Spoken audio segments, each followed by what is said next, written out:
Okay, you should be next to the dory. Go ahead, get inside and have a seat up front. Feel free to set your phone in the little box at the front of the dory. You can watch the video while you row. For centuries, Gloucester fishermen fished from these little boats. The dories were lowered into the water, and in teams of 2, the fishermen rowed away from the schooner. They knew that once they left the mothership, anything could happen. Howard Blackburn was out in the Grand Banks. He was in this 16-foot dory with Tom Welsh. They're out looking, the storm blows up, the temperature's getting colder and colder, and they spent the night. They couldn't make it back to the mother vessel, and in the morning, it was gone. Now, take a look at the supplies in this dory. There's no food, no water, no shelter, just fishing gear and a rather large conch shell. This was all Blackburn had, minus the conch shell.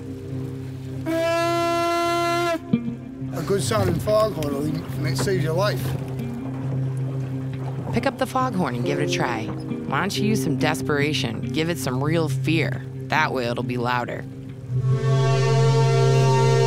even if Howard and Tom had one, it wasn't much use.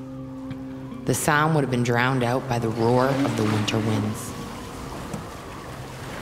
Howard Blackburn, he started to row. And the boat, it was taking water on, and they had to take turns bailing.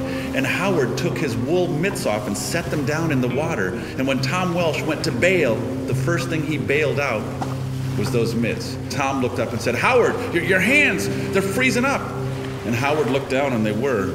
He did the only thing he could. He froze his fingers on the oars in an O so he could still row. Go ahead, lock your hands on the oars and imagine rowing and rowing, with hands stuck to the oars. Tom Welsh perished in the storm, froze to death.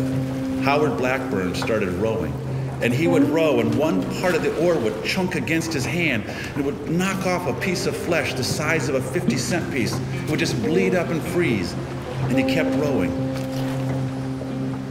With his dory mate Tom lying dead in the boat next to him, and his fingers literally freezing off, Howard rowed onward, not sure if he would ever reach land.